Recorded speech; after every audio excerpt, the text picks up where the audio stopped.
Okay, so for question number 5, may nagtanong dito about, may expiration ba ang AOS?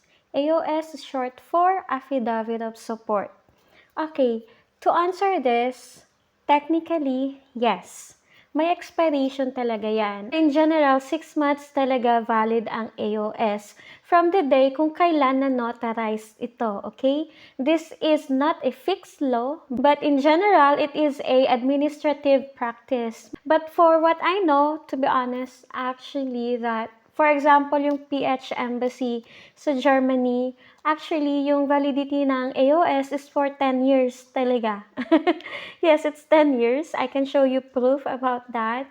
So, yeah, nakadepende talaga each embassy kung saang bansa located yung sponsor mo. So, it can be in France, it can be in Switzerland or Germany. For France, for what I know, pwede din walang validity. Like, hindi nakasulat sa mismong certificate ng AOS, walang sinusulat na validity.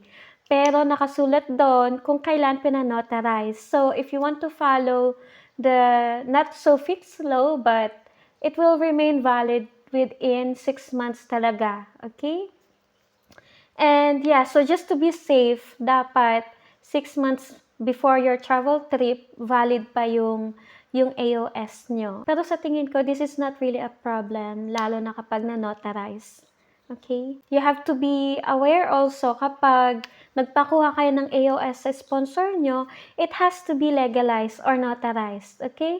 Because it is a common mistake for those first-time traveler na basta na lang sila kumuha ng AOS template, nag-fill out yung sponsor, pinirmahan, tapos pinadala. Tapos hindi pala hindi pala nagpa-notarize or nagpa-legalize. So, mali yun.